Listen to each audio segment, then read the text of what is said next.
Sortez de la voiture! Maintenant! Vous pouvez répéter? J'ai dit de sortir de la voiture! Je ne le répéterai pas une seconde fois! Sortez de la voiture, maintenant. La voix fut accompagnée d'un coup violent sur la vitre. La femme regarda le policier dehors à travers le verre embué par la pluie. « Vous pouvez répéter » demanda-t-elle en baissant la vitre. « J'ai dit de sortir de la voiture » répondit la voix du policier, plus forte et plus dure. « Je ne le répéterai pas une seconde fois. » Elle ouvrit la portière lentement.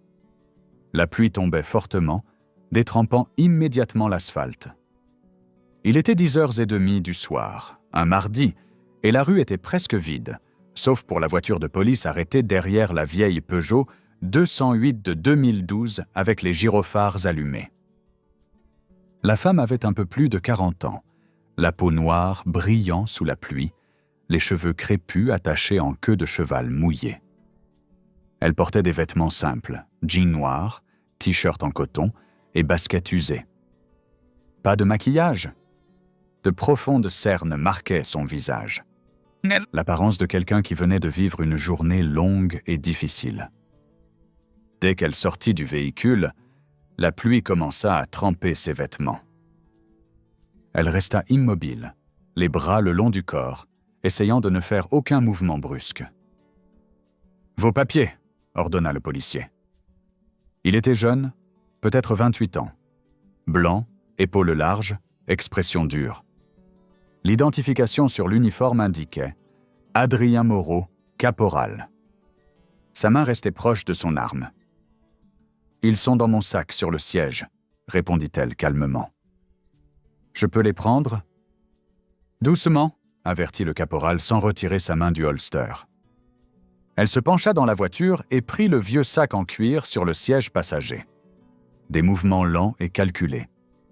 Elle ouvrit le sac, sortit son portefeuille, puis son permis de conduire et les papiers du véhicule. Elle les lui tendit. Adrien prit les documents et les examina avec sa lampe torche pendant que la pluie continuait de tomber sur elle.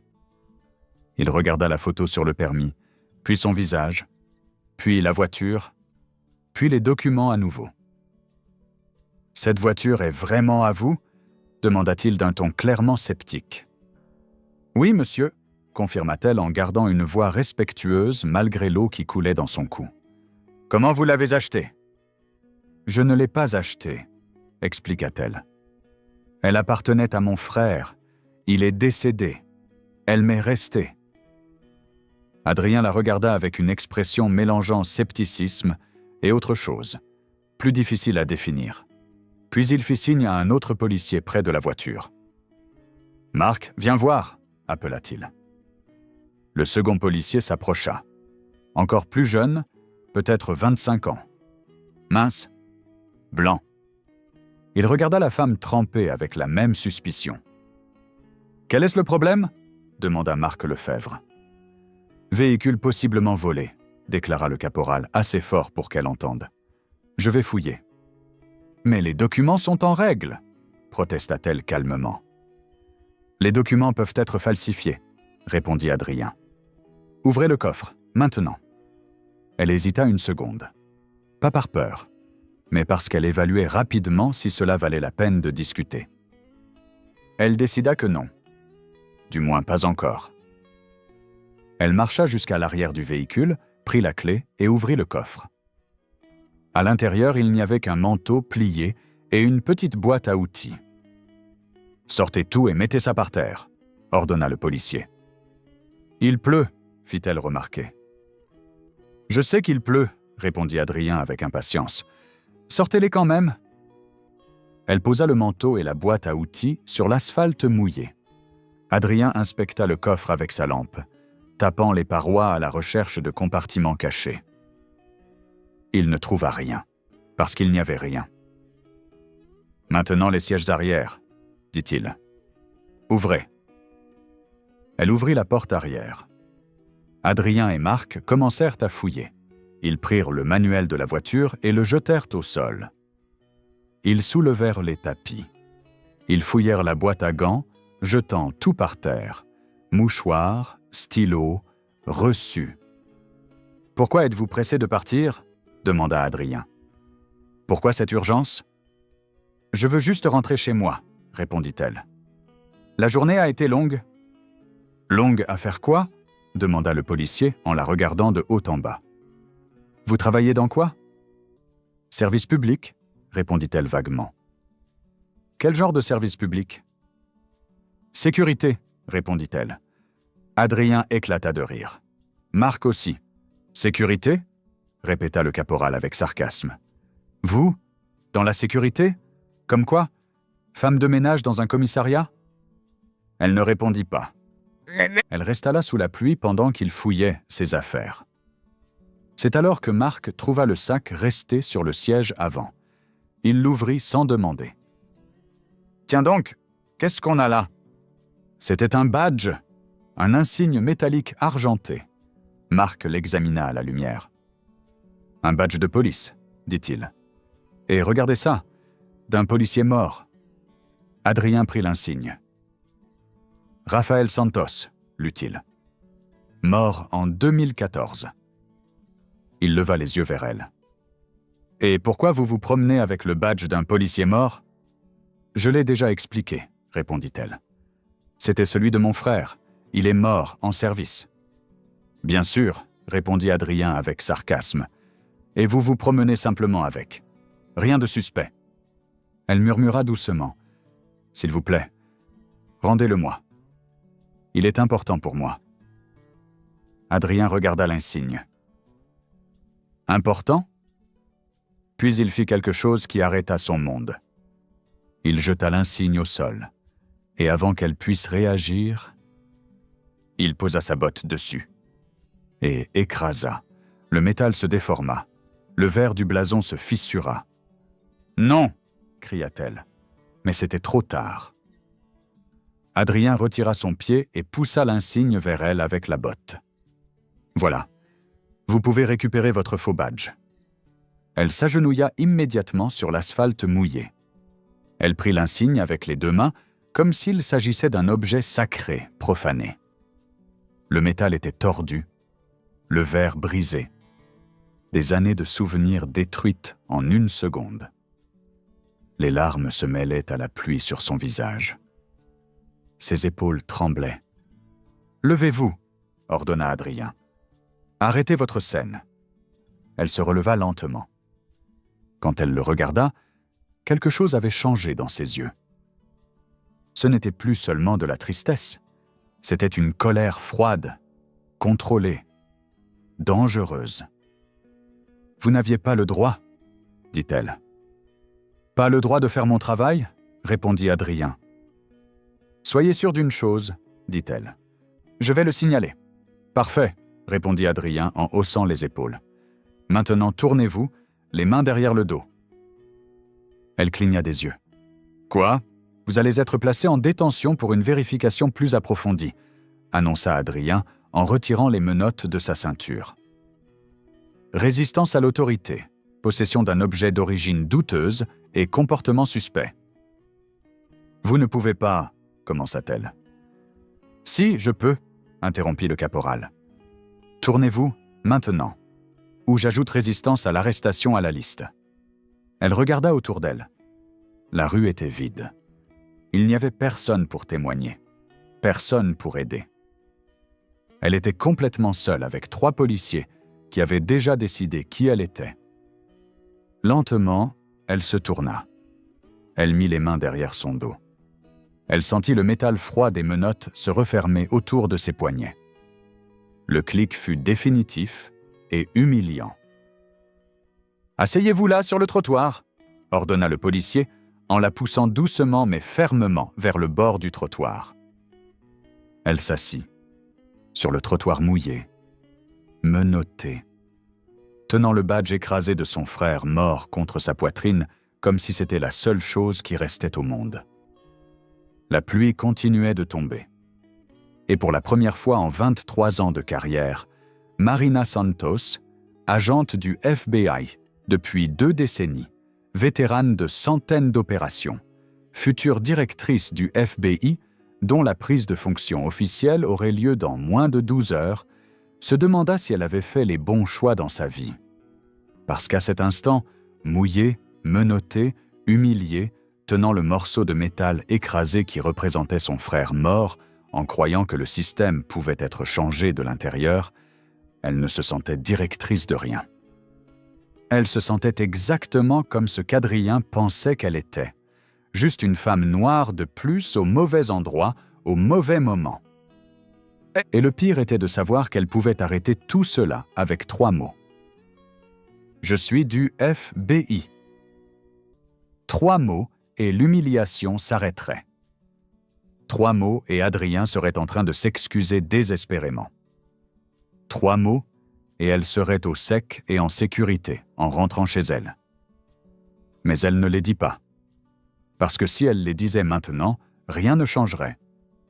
Demain, Adrien ferait exactement la même chose à une autre femme qui n'aurait pas ces 3 mots magiques à prononcer. Alors elle resta assise, menottée, sous la pluie, décidant consciemment d'endurer l'humiliation, parce que parfois changer un système exigeait d'abord de comprendre complètement comment il brisait les gens. C'est alors que son sac, jeté par terre près de la voiture, commença à sonner. La sonnerie du téléphone résonnait dans la nuit pluvieuse.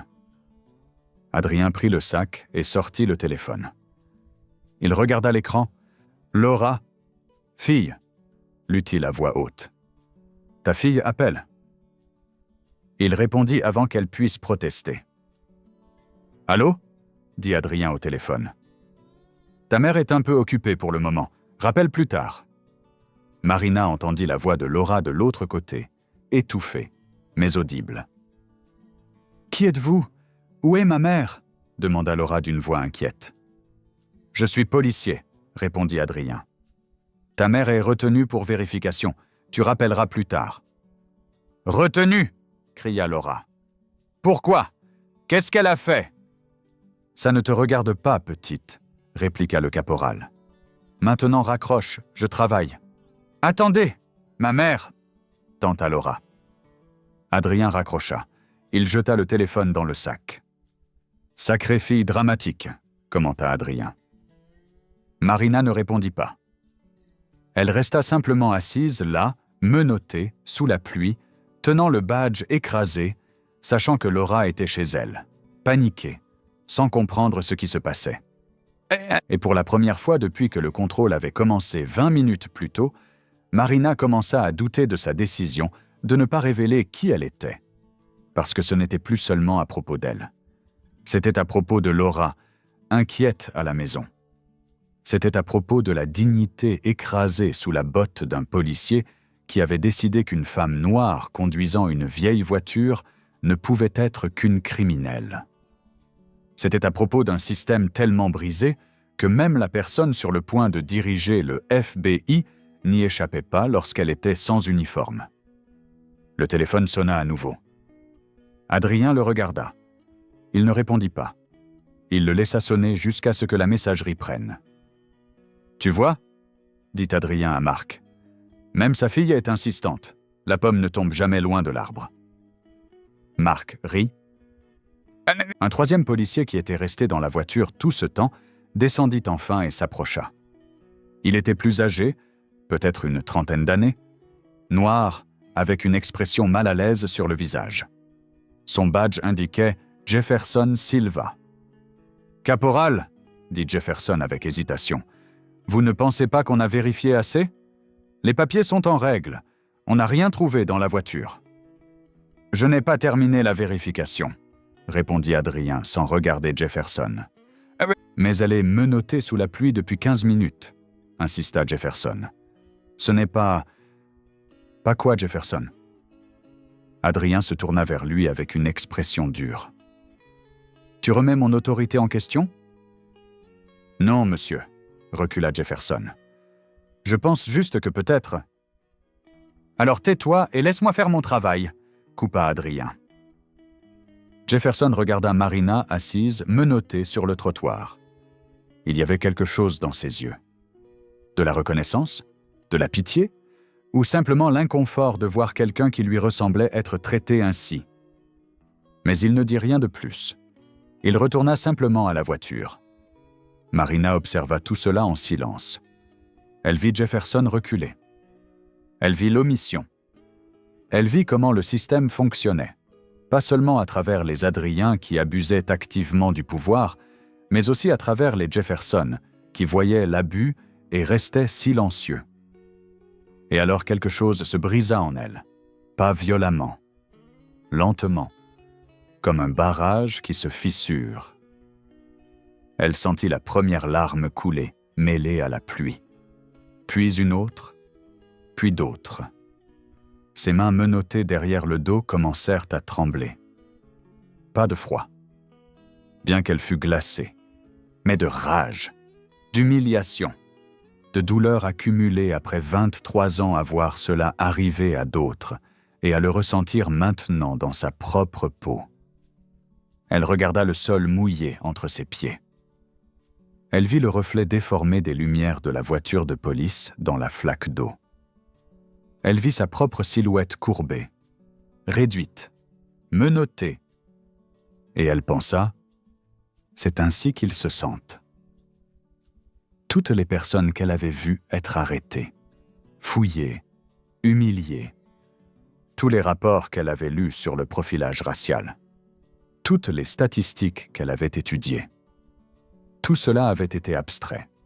Des chiffres, des données, des cas. Mais maintenant, c'était réel. C'était la pluie froide qui coulait dans son cou. C'était le métal des menottes coupant ses poignets. C'était le badge de son frère mort écrasé dans sa poche. C'était sa fille à la maison, désespérée, ne comprenant pas ce qui se passait. Le téléphone cessa de sonner. Le silence revint, à part la pluie. « Appelle la superviseure », dit Adrien à Marc. « Je veux qu'on l'emmène au poste pour une vérification complète des antécédents. » Marina ne réagit pas. Elle resta simplement assise, attendant, ressentant, gravant chaque détail dans sa mémoire, parce que cela allait provoquer un changement. Quel qu'en soit le prix. Une voiture de police plus grande s'arrêta derrière les autres. Une portière s'ouvrit. Quelqu'un descendit. Adrien regarda et sa posture changea complètement. Plus rigide. Plus respectueuse. « Commandant Tavares », dit Adrien d'une voix plus formelle. Un homme grand, blanc, d'une 50aine d'années, avec un uniforme couvert d'insignes, s'approcha du groupe. Il regarda la scène, une femme menottée assise sous la pluie sur le trottoir, une voiture fouillée, des affaires jetées au sol. « Caporal Moreau ?» dit le commandant d'une voix grave. « Qu'est-ce que c'est que cette situation ?»« Contrôle de routine, monsieur, » répondit Adrien. « Suspicion de recel de véhicule, objet d'origine douteuse, comportement suspect. » Tavares regarda la voiture, puis les affaires au sol, et ensuite la femme assise sur le trottoir. Et il s'arrêta complètement. Son visage changea. Ses yeux s'écarquillèrent. La couleur quitta son visage. « Mon Dieu !» murmura Tavares. « Monsieur ?» demanda Adrien, confus. Tavares se tourna vers lui avec une expression entre choc et colère. « Adrien, tu as une idée de qui tu viens de menotter ?»« Une suspecte, monsieur, » répondit Adrien, mais une incertitude commençait à apparaître dans sa voix. « Enlève-lui les menottes, » ordonna Tavares. « Mais monsieur !»« J'ai dit enlève-lui les menottes maintenant. » Adrien resta figé 2 secondes. Puis il sortit la clé de menotte de sa ceinture avec des mains qui commençaient à trembler légèrement. Il marcha jusqu'à Marina et ouvrit les menottes. Le métal s'ouvrit avec un clic et tomba de ses poignets. Marina se leva lentement. Elle frotta ses poignets où les menottes avaient laissé des marques rouges. Elle tenait toujours le badge écrasé dans l'autre main. La pluie s'était transformée en fine bruine, mais elle était déjà complètement trempée. « Docteur Santos » dit Tavares d'une voix respectueuse et presque révérencieuse. « Je ne savais pas que vous étiez en ville. Je pensais que vous étiez encore à Washington. » Docteur Santos. « Adrien cligna des yeux. Marc regarda Tavares, puis la femme, confus. Jefferson, qui était encore près de la voiture de patrouille, fit un pas en avant, son expression changeant vers quelque chose entre la surprise et la peur. « Je suis arrivé hier », répondit Marina d'une voix fatiguée. « Je suis venu régler quelques affaires personnelles avant demain. »« bien sûr, dit Tavares. « Et c'est... » Il regarda Adrien avec une colère mal contenue. « Ces hommes vous ont arrêté ?»« Contrôle routier de routine, » dit Marina. « Du moins, c'était censé l'être. » Tavares se tourna vers Adrien avec une expression qui promettait de lourdes conséquences. « Caporal Moreau, vous avez vérifié complètement son identité ?» demanda Tavares. « J'ai vérifié le permis et les papiers du véhicule, monsieur, » répondit Adrien, mais l'assurance dans sa voix disparaissait rapidement. Tout semblait suspect. La vieille voiture, l'heure, son comportement nerveux. « Comportement nerveux ?» répéta Marina d'une voix glaciale. « Vous m'avez sorti de la voiture sous la pluie. Vous avez fouillé mes affaires en jetant tout par terre dans l'eau. Vous avez pris le badge de mon frère mort et vous avez marché dessus. Et vous avez pensé que c'était moi qui étais nerveuse. » Elle leva le badge écrasé pour que Tavares le voie. Il le regarda et ferma les yeux pendant une longue seconde. « Raphaël, » dit Tavares à voix basse, « je me souviens de lui. Bon policier, héros, mort en sauvant ses 3 femmes il y a 10 ans. » « Aujourd'hui, cela fait 10 ans, » répondit Marina. « Exactement. C'est pour ça que j'étais au cimetière. C'est pour ça que j'ai le badge avec moi. » Tavares se retourna vers Adrien avec une véritable fureur, à présent. « Vous avez marché sur le badge d'un policier mort ?» demanda Tavares d'une voix dangereusement basse. « Je pensais qu'il était faux, » tenta de s'expliquer Adrien. « Il avait l'air... Elle n'a pas voulu s'identifier correctement. »« Elle n'a pas besoin de s'identifier au-delà des documents légaux, » explosa Tavares. « Le permis et les papiers du véhicule sont une identification. Vous n'aviez aucune raison légale de la retenir, de fouiller la voiture, et encore moins de la menotter. »« Mais monsieur, il y avait un soupçon, » tenta Adrien. « Un soupçon de quoi ?» demanda Tavares. « De conduire une vieille voiture ? D'être noir ? D'être dans la rue la nuit ? Quel était le soupçon fondé, caporal ?» Adrien ouvrit la bouche, la referma. Il n'avait pas de réponse. « Et vous ?» Tavares se tourna vers Marc.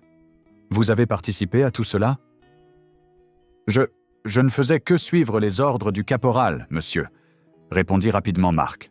« Des ordres illégaux, » dit Tavares. « Et vous, Jefferson, où étiez-vous pendant que cela se passait ?» Jefferson fit un pas en avant, avalant sa salive. « J'étais dans la voiture, monsieur. J'ai dit au caporal que je pensais qu'on avait déjà vérifié suffisamment, mais il m'a ordonné de me taire. »« Vous avez prévenu ?» répéta Tavares. « Mais vous n'avez rien fait? Vous n'avez rien signalé? Vous n'êtes pas intervenu physiquement ?» Jefferson baissa les yeux. « Non, monsieur. » Tavares secoua la tête avec dégoût. Puis il se retourna vers Marina. « Docteur Santos, au nom de l'institution, je vous présente mes profondes excuses pour ce qui s'est passé ici, » dit Tavares formellement. « C'est inacceptable, complètement inacceptable. Je vous garantis qu'il y aura des conséquences appropriées. » Marina le regarda, puis Adrien, de plus en plus pâle. Puis Marc et Jefferson, puis le badge écrasé dans sa main. « Commandant Tavares, » dit Marina calmement. « Vous me connaissez d'où, exactement ?» Tavares hésita, regarda Adrien, puis elle de nouveau.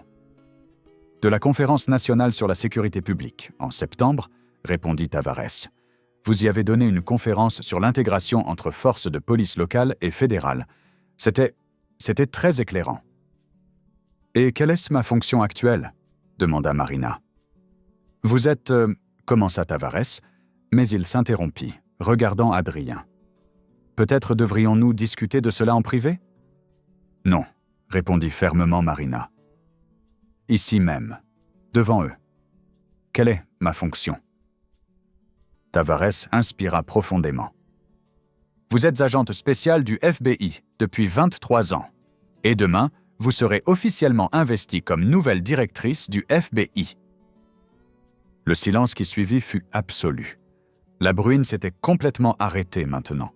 La rue était calme, à part le bruit lointain de la circulation.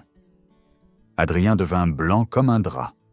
Marc fit instinctivement un pas en arrière. Jefferson ferma les yeux et secoua la tête. « Directrice du FBI », répéta Adrien d'une voix faible. « C'est exact », confirma Tavares. « La première femme à occuper ce poste dans l'histoire. Et vous venez de la menotter, de l'humilier et de détruire un objet ayant une valeur sentimentale immense pour elle. » Marina observa les réactions. Elle vit la peur grandir dans les yeux d'Adrien. Elle vit Marc commencer à trembler. Elle vit Jefferson avec l'expression de quelqu'un qui savait que sa carrière était terminée. Et elle ne ressentit rien. Ni satisfaction devant la révélation, ni soulagement. Seulement une fatigue profonde. Parce qu'en vérité, cela ne changeait rien. Demain, après-demain, le mois prochain, Adrien arrêterait une autre femme noire au volant d'une vieille voiture. Et cette fois, elle ne serait pas directrice du FBI. Ce serait une infirmière, ou une professeure, ou une femme de ménage. Et aucun commandant n'apparaîtrait pour la sauver. « Docteur Santos, » dit Tavares, « si vous souhaitez déposer une plainte officielle, je personnellement… »« Je le souhaite, » l'interrompit Marina. « Mais pas maintenant. » Elle regarda Adrien droit dans les yeux. « Vous avez une famille ?» demanda Marina. Adrien cligna des yeux, déconcerté par la question. « J'en ai une, oui, madame, » balbutia Adrien. « Une épouse et un fils de 3 ans. »« Et vous ?» Marina regarda Marc. « Je vis avec ma mère, madame, » répondit Marc. « Jefferson ? Marié. 2 filles, » répondit Jefferson à voix basse. Marina hocha la tête. Elle ramassa son sac par terre, là où Adrien l'avait jeté. Elle commença à rassembler les affaires éparpillées, téléphone, portefeuille, clés. Le manteau et la boîte à outils étaient encore trempés par terre. Elle ramassa tout et remit le tout dans le coffre. « Qu'est-ce que vous allez faire ?» demanda Adrien d'une voix tremblante. Marina ferma le coffre, se tourna vers les 3 policiers qui étaient là, immobiles, attendant le jugement. « Je vais rentrer chez moi, » dit Marina. « Je vais prendre une douche chaude. Je vais serrer ma fille dans mes bras et lui expliquer pourquoi je n'ai pas répondu à ses appels. Je vais essayer de dormir quelques heures. Et demain matin, je serai investie comme directrice du FBI. » Elle fit une pause. « Et demain après-midi, je vais convoquer une réunion avec le commandant Tavares et les commandants de toutes les forces de police de la région. Et vous 3, vous serez là. Parce que ce qui s'est passé ici aujourd'hui ne peut pas être réglé simplement par des licenciements et des sanctions. Cela doit être utilisé comme exemple de ce qui est brisé dans le système. » « Mais, » commença Adrien. « Je vous donne un choix, » continua Marina. « Demain, à 15h. Présentez-vous. Dites toute la vérité devant tous vos supérieurs et collègues. Répondez aux questions. Participez à quelque chose qui peut changer la façon dont nous faisons notre travail. Ou ne venez pas et affrontez seulement les conséquences disciplinaires classiques, sans aucune chance de transformer cela en apprentissage plus large. Vous êtes en train de… » hésita Marc. « De nous donner la possibilité de nous expliquer ? » « Je vous donne la possibilité de faire partie de la solution, » corrigea Marina. « Adrien, vous avez marché sur le badge de mon frère. Vous l'avez humilié. Vous avez humilié sa mémoire. Vous m'avez humilié. Je peux détruire votre carrière avec un seul appel téléphonique. Et une partie de moi veut faire exactement cela. » Elle regarda le badge écrasé dans sa main. « Mais mon frère est mort en croyant que le système pouvait être changé. Et si j'utilise simplement mon pouvoir pour vous détruire, rien ne change réellement. Alors je vais utiliser cette horreur comme un outil de changement. Vous allez aider, ou vous allez vous écarter. » Tavares regardait Marina avec une expression mêlant respect et quelque chose proche de l'admiration. « Docteur Santos, » dit Tavares, « c'est Extrêmement généreux de votre part. Ce n'est pas de la générosité, le corrigea-t-elle. C'est de la stratégie. La vengeance satisfait pendant 5 minutes. Le changement systémique dure des générations. Elle marcha jusqu'à la portière conducteur. S'arrêta avant d'entrer. « Commandant Tavares, un mot en privé ?» demanda Marina. Tavares s'approcha. Marina parla assez bas pour que lui seul l'entende. « Je veux la liste complète de tous les contrôles routiers effectués par cette équipe au cours des 6 derniers mois. Toutes les détentions, toutes les fouilles, classées par données démographiques des personnes contrôlées. »« Vous pensez que vous allez trouver un schéma ?» demanda Tavares à voix basse. « Je sais que je vais trouver un schéma, » répondit Marina. « Et je veux que ce schéma soit présenté demain lors de la réunion. Par vous, avec des chiffres concrets, parce que cela ne sert à rien de parler de racisme systémique si nous ne montrons pas les données. » Tavares acquiesça. « J'aurai les données prêtes. » Marina entra enfin dans la voiture, démarra le moteur. La vieille Peugeot 208 toussa, mais démarra. Elle regarda dans le rétroviseur les 3 policiers encore debout sous la pluie, regardant la voiture. Puis elle partit. Le trajet jusqu'à chez elle prit 20 minutes. Marina conduisit en pilote automatique, l'esprit en train de tout traiter. Ses mains tremblaient sur le volant. Pas de peur, de rage contenue et d'adrénaline. Quand elle gara la voiture dans le parking de l'immeuble, elle resta assise 1 minute, respirant seulement. Elle regarda le badge écrasé sur le siège passager. Le prit avec précaution. Le verre couvrant l'emblème était complètement fissuré. Le métal avait été enfoncé là où la botte d'Adrien avait appuyé. 23 ans qu'elle gardait ce badge. 23 ans à le préserver parfaitement. Et en 1 seconde, détruit. Non, se corrigea-t-elle mentalement. Pas détruit, endommagé, mais pas détruit. Comme elle, comme Raphaël. Comme tout ce qu'il valorisait. Endommagé, mais pas brisé. Elle monta jusqu'à l'appartement au 10e étage. Ouvrit la porte et, avant même d'avoir fait 2 pas, Laura apparut en courant. « Maman !» cria Laura en lui jetant les bras autour du cou. « Mon Dieu, j'étais morte d'inquiétude. Pourquoi tu ne répondais pas? Qui était cet homme au téléphone? Il a dit que tu avais été retenue. » Laura avait 22 ans, étudiante en droit, avec les mêmes yeux expressifs que sa mère, les mêmes cheveux crépus qu'elle portait naturels avec fierté. Et, à cet instant, elle était visiblement paniquée. « Calme-toi, ma chérie, » dit Marina en la serrant dans ses bras. « Tout va bien. Je vais bien. »« Comment ça, tout va bien ?» Laura se recula pour regarder sa mère. « Tu es trempée. Qu'est-ce qui s'est passé ?» Marina regarda sa fille. Le jeune visage rempli d'inquiétude, et prit une décision. « Assieds-toi, » dit Marina. « Je dois te raconter quelque chose. » Elles allèrent jusqu'au canapé. Laura s'assit au bord, tendue, attendant. Marina raconta tout. Le contrôle routier, Adrien, le badge piétiné, les menottes, Tavar, la révélation. Quand elle eut terminé, Laura pleurait en silence. « Ils t'ont fait ça ?» demanda Laura, la voix pleine de rage et d'incrédulité. « Le jour anniversaire de l'oncle Raphaël ? Avec son badge ? » ?»« Ils l'ont fait, » confirma Marina. « Et tu n'as pas... » Laura essuya furieusement ses larmes. « Tu n'as pas utilisé qui tu es pour arrêter ça plus tôt ? » ?»« Non, » répondit Marina. « Pourquoi passe ?» demanda Laura. « Maman, ils t'ont humilié, ils t'ont menotté, ils ont détruit le badge de l'oncle. » « Parce que si j'avais utilisé ma fonction pour les arrêter, » expliqua Marina, « ils auraient cessé de m'humilier. Mais demain, ils auraient fait exactement la même chose à une autre femme.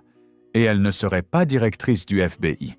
Elle serait juste une victime de plus sans pouvoir pour se défendre. » Laura resta silencieuse, en train d'assimiler. « Tu as laissé cela continuer exprès, » dit Laura lentement. « Pour comprendre complètement. Pour l'utiliser après. » « Exactement, » confirma Marina. « C'est Laura secoua la tête. Je ne sais pas si c'est brillant ou insensé. Peut-être les deux, admit Marina avec un sourire fatigué. Mais c'était nécessaire. Laura regarda le badge écrasé que Marina avait posé sur la table basse. « Je peux le prendre ?» demanda Laura. Marina acquiesça. Laura prit le badge avec précaution, le tournant vers la lumière. Elle passa le doigt sur le verre fissuré, sur le métal enfoncé. « Assez ! Je me souviens de la première fois où tu m'as parlé de l'oncle Raphaël, » dit doucement Laura. « J'avais quoi, 6 ans ? Tu m'as dit qu'il était un héros, qu'il avait sauvé des gens, qu'il t'avait appris que la police existait pour protéger, pas pour blesser. » « Et il me l'a appris, oui, » dit Marina. « Et aujourd'hui un policier a piétiné sa mémoire, » dit Laura d'une voix dure. « Littéralement piétiné. »« Oui, » confirma Marina. « Mais demain, on va utiliser cela pour faire en sorte que ce que Raphaël représentait ne meure pas. On va transformer la douleur en changement. » Laura regarda sa mère. « Tu es incroyable, tu le sais, » dit Laura. « Je ne me sens pas incroyable, » admit Marina.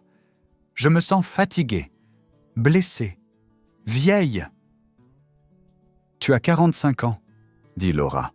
« Tu n'es pas vieille. » « Aujourd'hui, je me suis sentie comme si j'en avais 90, » répondit Marina. Laura reposa le badge sur la table et serra sa mère très fort dans ses bras. « Je t'aime, » dit Laura.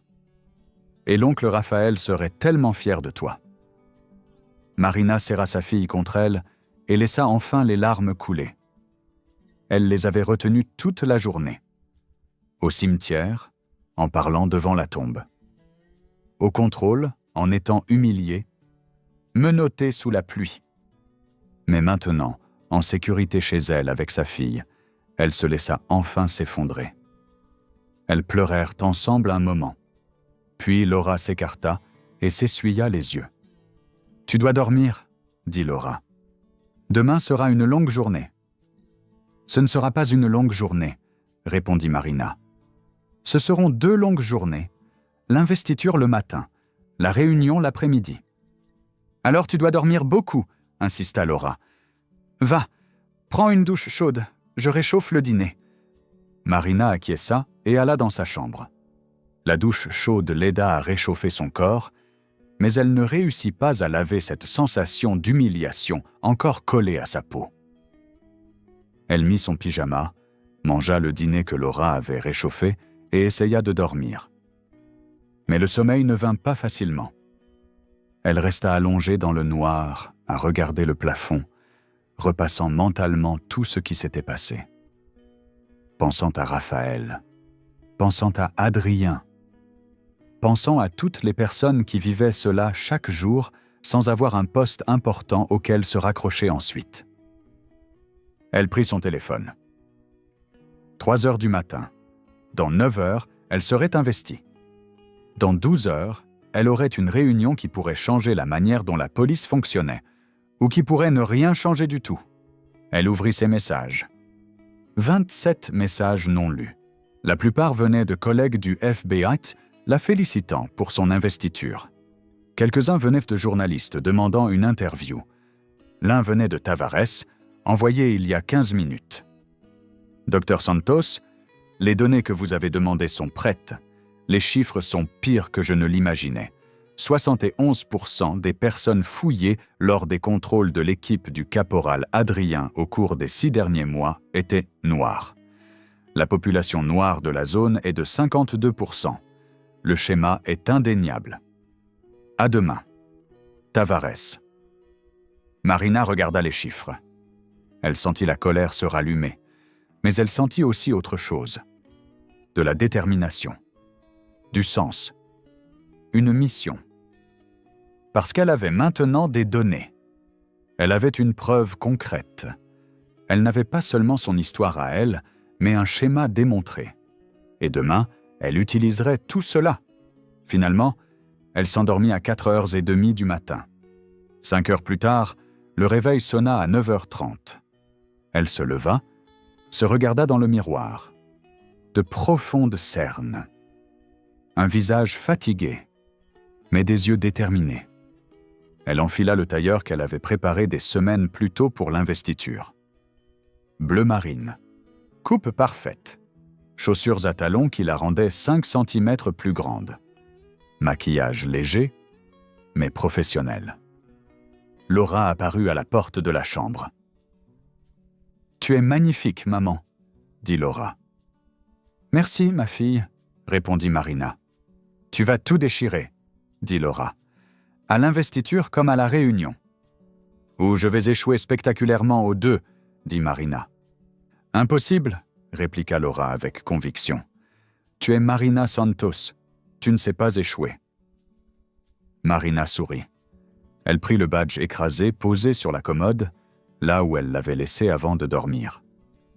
Elle le regarda longuement. Puis, elle le glissa soigneusement dans son sac. « Allons-y, » dit Marina. « J'ai 2 rendez-vous importants aujourd'hui. » L'investiture eut lieu au siège central du FBI à 11h du matin. Cérémonie formelle avec 50 personnes présentes. Le ministre de la Justice fit un discours. Marina prêta serment, signa des documents, prendit des photos officielles. Tout fut beau, solennel, historique. Mais l'esprit de Marina était ailleurs. Il était tourné vers la réunion qui aurait lieu 4 heures plus tard. À 14h30, elle arriva à la caserne de police où Tavares avait organisé la réunion. Grande salle d'instruction. Tavares l'attendait à l'entrée. Docteur directrice Santos la salua formellement Tavares. « Félicitations pour votre investiture. »« Merci, commandant, » répondit Marina. « Tout est prêt ?»« Oui, » confirma Tavares. 182 policiers présents, tous de l'équipe de nuit. Adrien, Mark et Jefferson au premier rang, comme vous l'avez demandé. Les données sont prêtes pour la présentation. « Parfait, » dit Marina. « Et la presse ?»« 2 journalistes, comme vous l'avez autorisé, » répondit Tavares. « Plus que ça, j'ai pensé que ce serait un cirque. »« 2, ça suffit, » approuva Marina. « Allons-y. » Ils entrèrent dans la salle. 182 policiers debout, au garde à vous, tous en uniforme, tous regardant droit devant. Au premier rang, Adrien, Mark et Jefferson. Tous les 3 visiblement tendus. Adrien était pâle. Mark regardait le sol.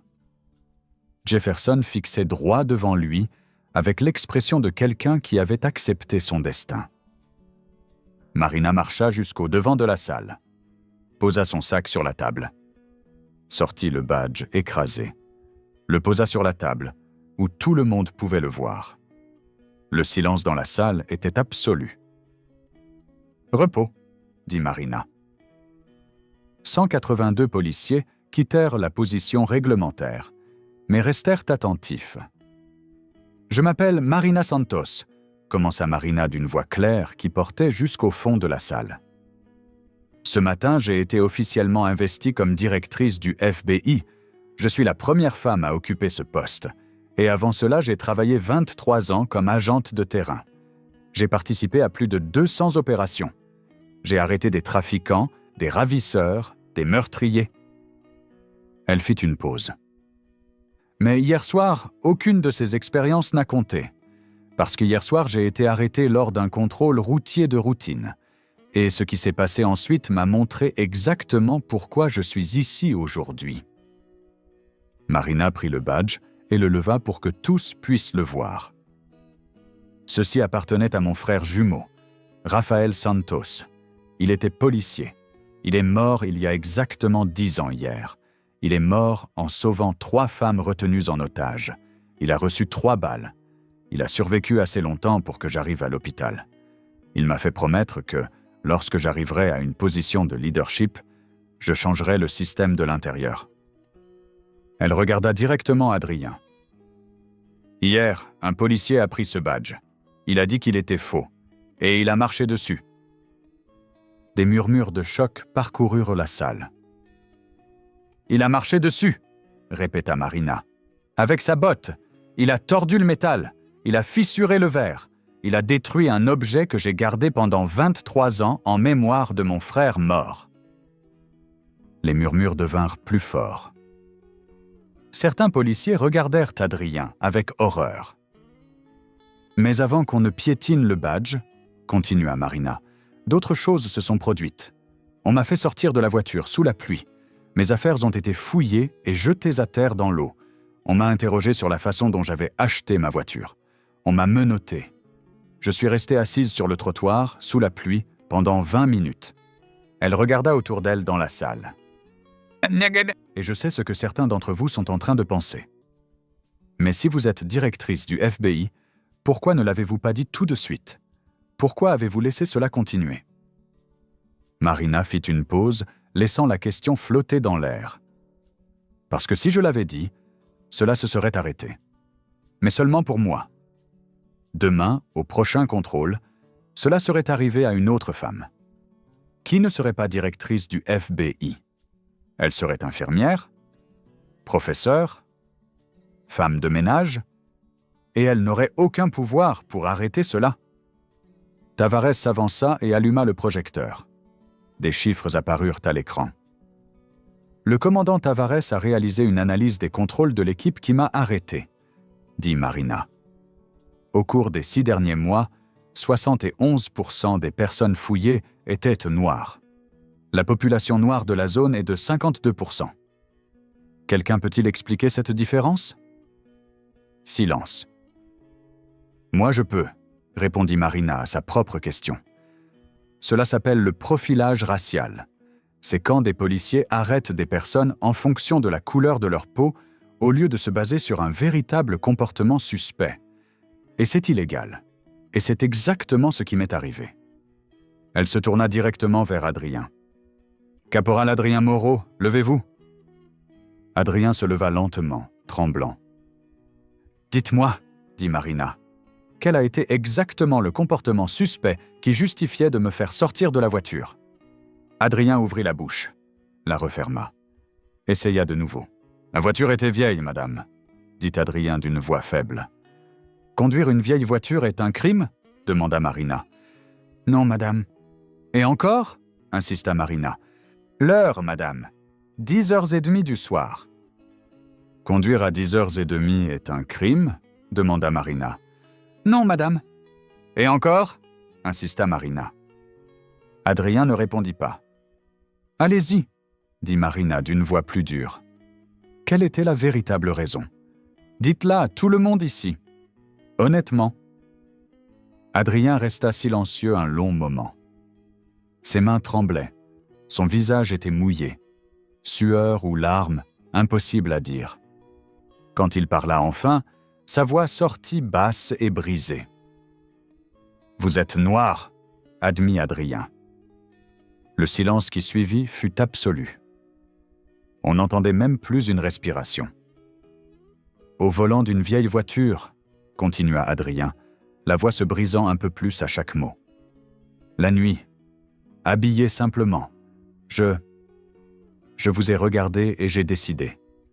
Je vous ai regardé et j'ai supposé que vous aviez fait quelque chose de mal.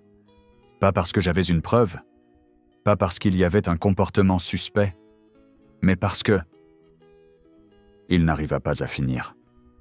Il tomba à genoux là même, devant tout le monde, et se mit à sangloter. « Parce que je suis raciste » dit Adrien entre deux sanglots. « Je le suis. Je vous ai regardé, et j'ai vu une criminelle parce que vous êtes noir. Et moi, mon Dieu, j'ai marché sur le badge du frère mort de madame. J'ai marché dessus. Comment ai-je pu faire ça ?» Marina resta immobile à le regarder. Elle ne dit rien. Elle laissa le moment respirer. Et alors quelque chose d'extraordinaire se produisit. Un policier au fond de la salle se leva. C'était un homme plus âgé, peut-être 50 ans, blanc, vétéran à en juger par le nombre d'insignes. « J'ai connu Rafael Santos », dit le policier d'une voix forte qui résonna dans la salle. « J'ai travaillé avec lui en 2012. Il m'a sauvé pendant une opération qui avait mal tourné. Il a reçu un coup de couteau en me protégeant. Il a passé 2 semaines à l'hôpital. Et quand il s'est réveillé, vous savez ce qu'il a dit? Le policier essuya les larmes qui commençaient à tomber. Il a dit « On est là pour protéger. Peu importe qui, peu importe d'où, on protège. » C'était ça, Raphaël. Et aujourd'hui, j'apprends qu'on a piétiné sa mémoire. Piétiné. Un autre policier se leva, puis un autre, puis 3 autres, puis 10, jusqu'à ce que la moitié de la salle soit debout. Un jeune policier noir, peut-être 23 ans, fit un pas en avant, la voix tremblante. « Moi aussi, j'ai déjà fait ça », admit le jeune homme. « Le mois dernier, j'ai arrêté un homme pour comportement suspect. Il était noir, il conduisait une belle voiture, et j'ai supposé qu'elle était volée. J'ai tout retourné. Je l'ai humilié devant sa femme et ses enfants. Et à la fin, les documents étaient parfaits. Il était médecin. Et moi, sa voix se brisa. J'ai vu la manière dont ses enfants m'ont regardé. Avec peur, avec colère, comme si c'était moi le criminel. Il se mit à pleurer. « Et je l'étais, » dit le jeune homme.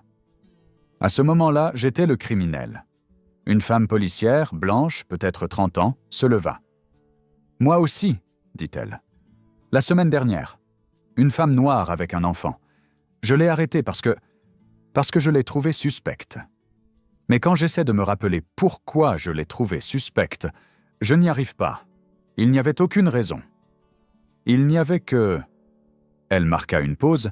« Il n'y avait que la couleur de sa peau. » Un par un, des policiers commencèrent à parler. Des histoires de contrôle injustifiés, de fouilles invasives, d'humiliations. Certaines du côté de ceux qui les avaient commises, d'autres du côté de ceux qui les avaient subies. Un policier noir vétéran raconta avoir été arrêté par sa propre institution 3 fois en 1 an alors qu'il n'était pas en service. Une jeune policière raconta avoir vu un collègue placer une preuve et être restée silencieuse par peur.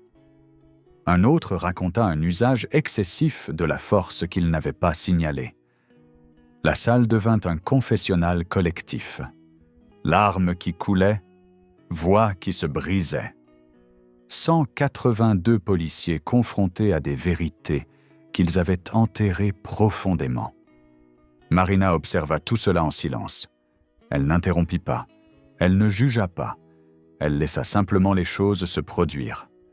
Parce que c'était une catharsis, c'était le système en train de reconnaître la maladie. C'était le premier pas vers la guérison. Quand le dernier policier eut terminé de parler, le silence revint. Mais c'était un silence différent. Il n'était pas inconfortable. Il était solennel. Comme le silence pendant un enterrement, le deuil d'une innocence perdue, de victimes créées, d'un système brisé. Marina inspira profondément. « Oui, » dit enfin Marina. « Vous avez eu tort. Tous ceux qui ont fait cela, tous ceux qui ont vu et sont restés silencieux, tous ceux qui ont participé à ce système qui blesse les gens sur la base de rien d'autre que du préjugé. » Elle regarda autour d'elle. « Mais vous savez quoi d'autre? Vous êtes ici, vous avez dit la vérité. Vous avez affronté cela. Et ça, c'est un début. Ce n'est pas une excuse. Ça n'efface pas la douleur causée. Mais c'est un début. Agent Marc, levez-vous, dit Marina. Marc se leva. Vous avez participé à la fouille. Vous avez jeté mes affaires par terre. Quand vous avez trouvé le badge, vous avez dit qu'il avait probablement été volé. Pourquoi? Quel était votre raisonnement? Marc avala difficilement. J'ai suivi le caporal. C'est mon supérieur. J'ai pensé qu'il savait ce qu'il faisait. Suivre des ordres illégaux ne vous exonère pas de votre responsabilité, dit Marina. Nuremberg l'a prouvé il y a 80 ans. Asseyez-vous. Marc se rassit, tremblant. Jefferson Silva, levez-vous, ordonna Marina. Jefferson se leva, la posture rigide. Vous n'avez pas participé directement, dit Marina. Mais vous avez tout vu. Et vous avez fait quoi? J'ai dit au caporal que je pensais que nous avions déjà suffisamment vérifié, madame, répondit Jefferson. « Vous avez dit, » répéta Marina. « Une fois, à voix basse. Et quand il vous a ordonné de vous taire, vous vous êtes tu. C'est exact ?»« Oui, madame !» confirma Jefferson, la honte dans la voix. « L'omission est aussi une faute, » affirma Marina. « Vous aviez le devoir d'intervenir, de protéger le citoyen contre l'abus. Et vous êtes resté silencieux. Asseyez-vous. » Jefferson se rassit. Marina regarda toute la salle. « Alors, qu'est-ce qu'on fait maintenant ?» demanda Marina. « Je pourrais simplement renvoyer ces 3 hommes. Je pourrais mettre fin à leur carrière. Cela enverrait le message que l'abus a des conséquences. Et une partie de moi veut faire exactement cela. » Elle reprit le badge écrasé. « Mais mon frère est mort en croyant que la police existait pour protéger. Il est mort en sauvant des gens. Et il m'a fait promettre que, lorsque j'aurai du pouvoir, je changerai le système pour le rendre meilleur. » Marina reposa le badge sur la table. « Alors je vais offrir un choix, » dit Marina. « Adrien Moreau, Marc Lefebvre, vous êtes suspendus sans solde pendant 6 mois.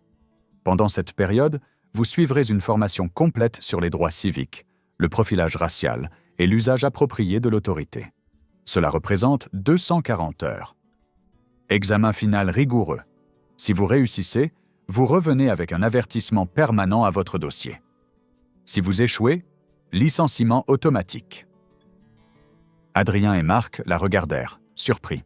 « Jefferson Silva, » poursuivit Marina. « 3 mois de suspension. Formation obligatoire sur le devoir d'intervenir. 120 heures. » Elle regarda Tavares. « Et le commandant Tavares met en place des changements structurels. Caméra piéton obligatoire dans toutes les unités. Les données démographiques de tous les contrôles seront auditées chaque mois. Les schémas de profilage racial entraîneront automatiquement une enquête. » Marina fit un pas en direction des policiers rassemblés. « Mais surtout, je veux que cette histoire circule. Je veux que chaque policier dans cette salle la raconte à son collègue, à son partenaire, à la nouvelle recrue. Racontez la nuit où un caporal a marché sur le badge de la sœur d'un héros mort. Racontez la nuit où ils ont menotté la directrice du FBI sans le savoir. Pas pour en rire, mais pour s'en souvenir. » Elle fit une pause. Se souvenir qu'on ne peut pas savoir qui est quelqu'un simplement en le regardant. Se souvenir que tout le monde mérite un respect élémentaire. Se souvenir qu'un badge est un privilège, pas un droit d'humilier. Marina prit son sac. « Adrien, vous restez, » dit Marina. « Les autres, vous êtes libres. » 181 policiers sortirent en silence. Adrien resta devant, seul, tremblant. Quand la salle fut vide, Marina marcha jusqu'à lui. Elle prit le badge écrasé. « Prenez-le, » dit Marina en le lui tendant. Adrien le prit avec des mains tremblantes. « Ce badge, » dit Marina d'une voix chargée d'émotion, « était la dernière chose que mon frère jumeau a touchée avant de mourir. Il l'a tenu à l'hôpital. Son sang coulait encore de sa main. Il m'a regardé et il a dit « Ma sœur, transmets-le. Quand tu trouveras quelqu'un qui le mérite, tu le sauras. » Des larmes commencèrent à couler sur le visage de Marina pour la première fois depuis qu'elle était entrée dans la salle. « Je l'ai gardé pendant 23 ans. 23 ans à attendre de trouver quelqu'un qui méritait de porter l'héritage de mon frère. » Elle regarda Adrien droit dans les yeux. « Vous avez marché dessus. Vous l'avez tordu. Vous avez fissuré le verre. Vous avez détruit 23 années de préservation attentive en 1 seconde de cruauté. » Adrien pleurait désespérément maintenant, à genoux, le corps tremblant. « Et maintenant, » continua Marina, « je vais vous donner ce badge, pendant 6 mois, pendant que vous suivrez cette formation. » « Non !» Adrien secoua violemment la tête. « Non, s'il vous plaît. Je ne le mérite pas. Je ne mérite même pas de toucher ça après ce que j'ai fait. »« Je sais que vous ne le méritez pas, » dit Marina d'une voix ferme. « Personne qui a fait ce que vous avez fait ne le mérite. » Elle s'agenouilla devant lui, tint le badge entre eux. « Mais vous allez le garder. Vous savez pourquoi ?» demanda-t-elle. Adrien fut incapable de répondre. Il ne faisait que sangloter. Parce que la douleur est le meilleur professeur, dit Marina. Parce que chaque fois que vous regarderez ce badge écrasé, vous vous souviendrez. Vous vous souviendrez de ce que vous avez fait, de ce que vous pouvez faire quand vous laissez la haine vous guider. Et vous vous souviendrez que vous avez eu une chance de changer, d'être meilleur. Elle posa le badge dans les mains tremblantes d'Adrien. Et quand vous aurez terminé la formation, dit Marina, quand vous aurez réussi l'examen, vous me le rendrez personnellement, en me regardant dans les yeux, en me disant ce que vous avez appris, en me prouvant que vous avez changé. Adrien tenait le badge écrasé à deux mains, comme s'il tenait quelque chose de vivant. « Et si j'échoue ?» demanda-t-il. Marina le regarda. « Alors mon frère sera mort pour rien. » Elle se retourna et quitta la salle. Pour la première fois depuis des années, Adrien comprit le poids d'un badge. Pas le poids du métal, le poids de la responsabilité. Et si vous êtes arrivé jusqu'ici dans la vidéo, commentez « Femme noble » pour que je puisse vous laisser un joli cœur. Partagez pour rappeler que tout le monde mérite le respect et laissez votre like pour soutenir notre travail. Abonnez-vous pour recevoir toujours plus d'histoires comme celle-ci.